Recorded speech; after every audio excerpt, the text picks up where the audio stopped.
नमस्कार दोस्तों, welcome to the रोजाना ज्ञान चैनल। और अगर आपने हमारे चैनल को अभी तक सब्सक्राइब नहीं किया है तो इसे सब्सक्राइब कर लीजिए। कार्तिक छठ पूजा 2025 27 से 28 अक्टूबर। जाने सही तिथि, पूजन विधि व महत्व। इस दिन करना न भूले ये दो काम। हिंदू के सभी त्योहारों में से एक है छठ पूजा का यह पर्व। छठ पर्व हर साल कार्तिक मास के शुक्ल षष्ठी के दिन को मनाई जाती है। यह छठ पर्व दिवाली के 6 दिन बाद आता है। प्राचीन मान्यताओं के अनुसार छठ मैया को सूर्य देव की बहन कहा जाता है। छठ पूजा के इस पर्व में सूर्य देव की उपासना की जाती है। कहा जाता है कि यदि इस दिन सूर्य की उपासना की जाए तो छठ मैया प्रसन्न होकर धन धान्य से संपन्न करती है। यह पर्व 4 दिन तक चलता है, जिसमें महिलाएं 36 घंटे निर्जला व्रत रखती है। तो दोस्तों, आज हम आपको इस वीडियो में साल 2025 में छठ पर्व तिथि, शुभ मुहूर्त, पूजा विधि, अर्घ्य देने का समय और इससे जुड़े नियमों से जुड़ी सारी जानकारी देने जा रहे हैं। तो चलिए दोस्तों, वीडियो शुरू करते हैं। अब बात करते हैं कार्तिक छठ पूजा 2025 तिथि व शुभ मुहूर्त।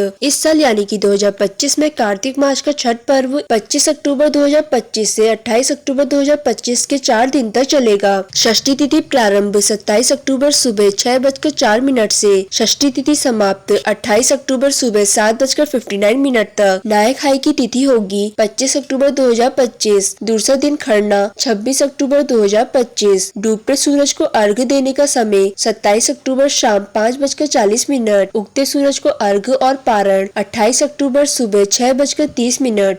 छठ पूजा व्रत विधि। पहला दिन नहाए खाएं। छठ पर्व की पूजा 4 दिनों तक चलती है। इसे यह 4 दिवसीय उत्सव भी कहा जाता है। इस पर्व की शुरुआत कार्तिक शुक्ल पक्ष की चतुर्थी तिथि से होती है। नहाए खाएं छठ पूजा के पहले दिन होता है। इस दिन में आप सुबह जल्दी उठकर ब्रह्म मुहूर्त में ही स्नान करने के बाद घर की साफ सफाई की जाती है और सात्विक भोजन ग्रहण किया जाता है। छठ पूजा व्रत विधि। दूसरा दिन खरना। छठ पूजा व्रत का दूसरा दिन खरना नाम से जाना जाता है। इस दिन जल उपवास रखा जाता है, यानी कि इस दिन व्रत रखने वाले व्यक्ति जल ग्रहण नहीं करते हैं। इस दिन संध्या काल के समय गुड़ की खीर, घी लगी हुई रोटी और फल प्रसाद के रूप में ग्रहण किया जाता है। छठ पूजा व्रत विधि। तीसरा दिन संध्या अर्घ्य। कार्तिक शुक्ल पक्ष की षष्ठी तिथि के दिन यानी कि छठ पूजा के तीसरे दिन शाम के समय सूर्य भगवान जी को अर्घ्य देने का विधान है। अर्घ्य देने के लिए बांस की टोकरी में फल, ठेकुआ, चावल से बने लड्डू आदि चीजों से सूप को सजाया जाता है और व्रत करने वाला व्यक्ति अपने परिवार के साथ शाम के समय सूर्य भगवान जी को अर्घ्य दिया जाता है। छठ पूजा व्रत विधि। चौथा दिन उषा काल अर्घ्य। छठ पर्व के चौथे दिन उषा काल अर्घ्य होता है। छठ पर्व के चौथे दिन यानी कि कार्तिक शुक्ल पक्ष की सप्तमी तिथि को प्रातः काल सूर्य देव को अर्घ्य देने के लिए किसी नदी के घाट पर पहुंचकर उगते हुए सूरज को अर्घ्य दिया जाता है और छठ मैया से अपने परिवार की सुख समृद्धि की कामना की जाती है। अब बात करते हैं छठ पूजा से जुड़े नियम। पहला, छठ पूजा के पहले दिन नहाए खाए के दिन घर को अच्छे से साफ सुथरा कर सात्विक भोजन बनाना शुभ माना जाता है। दूसरा, छठ पूजा पर बांस से बनी टोकरी या सूप का ही प्रयोग करना चाहिए। तीसरा, छठ पूजा पर महिलाओं को नारंगी रंग का ही सिंदूर लगाना चाहिए, यह शुभ माना जाता है। चौथा, छठ पर्व में अपने घर पर प्याज और लहसुन का प्रयोग बिल्कुल भी नहीं करना चाहिए। पांचवा, सूर्य देव को अर्घ्य देने के लिए स्टील या प्लास्टिक के बर्तनों का प्रयोग करना वर्जित माना जाता है। हमेशा पीतल के लोटे में अर्घ्य देना चाहिए। तो दोस्तों, अगर आपको ये सारी जानकारी पसंद आई हो तो हमारे चैनल को लाइक, सब्सक्राइब और शेयर करना ना भूलें। और अगर आप हमारे चैनल पे नए हैं तो हमारे चैनल रोजाना ज्ञान को सब्सक्राइब करके बेल आइकन पे क्लिक जरूर करें।